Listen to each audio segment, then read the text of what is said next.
We're going to continue our discussion with binomial vectors, but before we continue, I did make a mistake in my first video.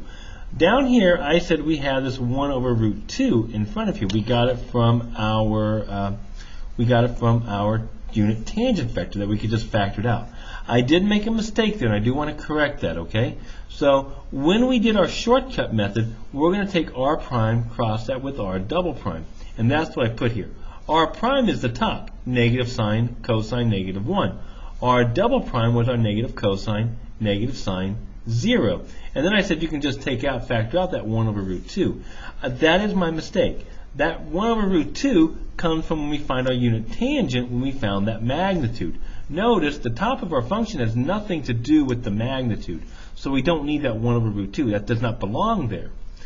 So what happens is then, after we take our cross product, when you take your when you do your determinant, you would get negative sine t, cosine t, and 1. Then you're going to divide it by that magnitude. And the magnitude of this right here, our magnitude here, is going to be the square root of sine squared of t plus cosine squared of t plus 1. And that's where we get our root 2 down here. I do apologize for that. We're going to see the same problem down here, so please pay attention. I will make sure I go over it way more carefully. I do apologize for any confusion I might have caused. All right, so we're going to go ahead and find the binomial vector for number 2. So again, we are going to need the unit tangent vector. So that's going to be r prime of t over the magnitude of r prime of t.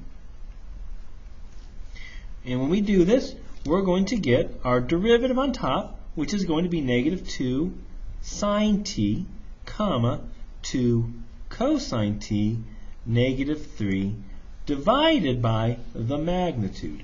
When we square this, we're going to get 4 sine squared of t plus 4 cosine squared of t plus 9. And when we simplify this, this becomes negative 2 sine t, 2 cosine of t, negative 3, divided by, now we should be able to do this pretty quickly. Remember, this is 4 squared, 4 sine squared t plus 4 cosine squared of t, so this is just going to become 4 right there. And then 4 plus 9 is the square root of 13. And this is a constant. We are happy about that, so we can use the shortcut. Yay us. Next, we're going to look for our unit tangent vector. So this is going to be r double prime of t over the magnitude of r double prime of t. So when we take the derivative of the top, and remember this is going to be 1 over square root of 13 times, this becomes negative 4, whoops, sorry, negative 2, cosine of t, negative 2 sine t, 0, and the magnitude, this becomes, if we want to divide by the magnitude, the magnitude just becomes 1 over root 13. Again, this is constant. This is nice because this is just going to be, so these are all just going to kind of cancel there when we look at those magnitudes. We saw that in the homework the other day. And we're left with this negative 2 cosine of t, negative 2 sine of t, 0. So because the magnitude of r prime is a constant, we can use our shortcut to get our binomial vector. We're going to take, the shortcut says take the cross product, r prime cross r double prime, divide that by the magnitude of r prime cross r double prime. And we're going to go and do this. So get the magnitude first. So we want to get the, we want to do the cross product first.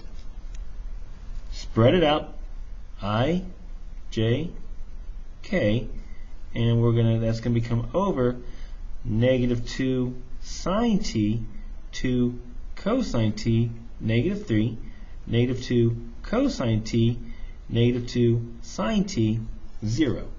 And let's see what this is going to give us. Ready? If I cross out the i's, we're going to get 0, and this becomes positive, but we're subtracting, so we get minus 6 sine ti minus, but like this, those cancel, and that's going to become minus a negative or plus 6 cosine tj, and this becomes, oh, this is nasty right here, plus, let's put this in parentheses, 4 sine squared of t. This becomes a minus 4 cosine squared of t, but we're already subtracting, so plus 4 cosine squared of t k. And of course, that's just 4 sine squared plus 4 cosine squared. That's just 4. So what we're left with is this negative 6 sine t, 6 cosine t, and 4. And then to get the binomial vector, we're going to divide by that magnitude, which is the square root of, this becomes 36 sine squared of t plus 36 cosine squared of t plus 16, which for a final answer, I'm going to write that over here, ran out of room, becomes negative 6 sine t, 6 cosine t, 4 over, again, that's just 36 plus 16, which is 52. So we get square root of 52. And there's our binomial vector right there. Okay? So go to part 3. We'll take a look at just 2 more examples there, and I'll see you then. Bye.